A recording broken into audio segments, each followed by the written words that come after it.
കടന്നു വന്നതെന്നതിനെ പറ്റി സൂചിപ്പിച്ചു.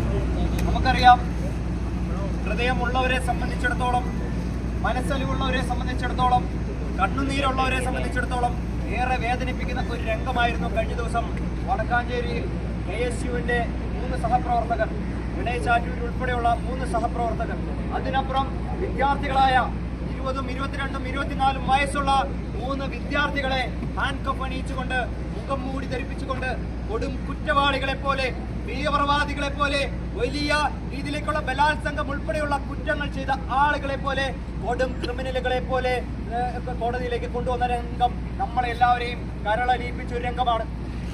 കേരളത്തിന്റെ പോലീസ് സംവിധാനം കഴിഞ്ഞ 9 വർഷക്കാലമായി ആഭ്യന്തര വകുപ്പ് കൈയാളുന്ന പിണറായി വിജയൻ ഒരു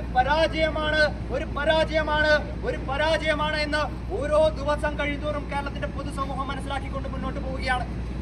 സംസ്ഥാനത്തിന്റെ ചരിത്രത്തിൽ 17 കസ്റ്റഡി മരണങ്ങളാണ് പിണറായി വിജയൻ ഭരിക്കുന്ന ആഭ്യന്തര വകുപ്പിന്റെ കീഴിൽ നടന്നത്. 17 എന്ന് പറയുന്നത് ഒരു ചെറിയ സംഖ്യയല്ല. കേരളം പോലെ ഒരു ചെറിയ സംസ്ഥാനത്ത് 17 കസ്റ്റഡി മരണങ്ങൾ പിണറായി വിജയന്റെ ഭരണകാലത്ത്. ഇവർ വലിയ മാനവികതയെക്കുറിച്ച് സംസാരിക്കുന്നുണ്ടല്ലോ, ഇവർ വലിയ മനുഷ്യത്വത്തെക്കുറിച്ച് സംസാരിക്കുന്നുണ്ടല്ലോ, ഇവർ വലിയ വിപ്ലവത്തെക്കുറിച്ച് സംസാരിക്കുന്നുണ്ടല്ലോ.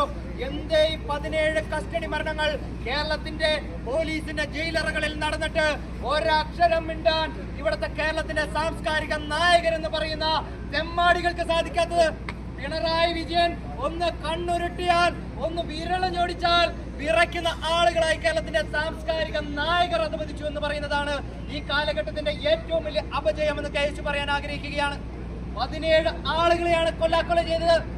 അത് കോൺഗ്രസുകാരെ മാത്രമല്ല, മുസ്ലിം ലീഗുകാരെ മാത്രമല്ല, UDFകാരെ മാത്രമല്ല, കേരള കോൺഗ്രസുകാരെ മാത്രമല്ല, സാധാരണക്കാരായിട്ടുള്ള ജനങ്ങളും, അതിനപ്പുറം CPMകാരായിട്ടുള്ള ആളുകളെ പോലും അങ്ങ് പത്തനംതിട്ടയിൽ ഒരു DYFI പ്രവർത്തകനെ അങ്ങ് കസ്റ്റഡിയിലിട്ട് കൊല ചെയ്തത്, കൈകാര്യം ചെയ്തതെല്ലാം നമ്മൾ കണ്ടതാണ്. എവിടെയാണ് ഈ നാട്ടിലെ യുവജന പ്രസ്ഥാനം എന്ന് പറയുന്ന DYFI? എവിടെയാണ് വിദ്യാർത്ഥി സംഘടന എന്ന് പറയുന്ന SFI? 3 വിദ്യാർത്ഥികളെ കൈവിലങ്ങണിയിച്ചുകൊണ്ട്, മുഖം മൂടി ധരിപ്പിച്ചുകൊണ്ട് അജ്മൽ കസബിനെ പോലും അത്തരത്തിൽ കോടതിയിൽ ഹാജരാക്കിയില്ല എന്ന് പറയുമ്പോൾ എവിടെ എത്തിയിരിക്കുന്നു കേരളത്തിന്റെ പോലീസിന്റെ വികൃതമായിട്ടുള്ള മനസ്സ് എന്ന് ഞാൻ ചോദിക്കാൻ പോവുകയാണ്. നമുക്കറിയാം, BNSS 43 3-ാം ക്ലോസ് പറയുന്നുണ്ട് ഏതെല്ലാം ആളുകൾക്കാണ് ഹാൻഡ് കഫ് അണിയിച്ചുകൊണ്ട് അവരെ കോടതിയിൽ ഹാജരാക്കേണ്ടതെന്ന് വളരെ വ്യക്തമായിട്ട് പറയുന്നുണ്ട്. അതൊന്നും വായിച്ചു പഠിക്കാതെ, ക്ലാസ്സിൽ കയറാതെ, CPMകാരൻ കൊടുക്കുന്ന ഗ്രേസ് മാർക്ക് മേടിച്ചുകൊണ്ട് മാത്രം പോലീസ് സർവീസിൽ കയറിയ ശിവരഞ്ജിത്തിനെ പോലെയുള്ള ആളുകൾ കേരളത്തിലെ പോലീസ് സേനയിൽ ഇരിക്കുമ്പോൾ ഇതിലപ്പുറം നടക്കുമെന്ന് KSU പറയുകയാണ്. നമുക്കറിയാം, ഒരു 5-6 വർഷക്കാലം മുമ്പ് ഇന്ന് തലസ്ഥാന നഗരിയിൽ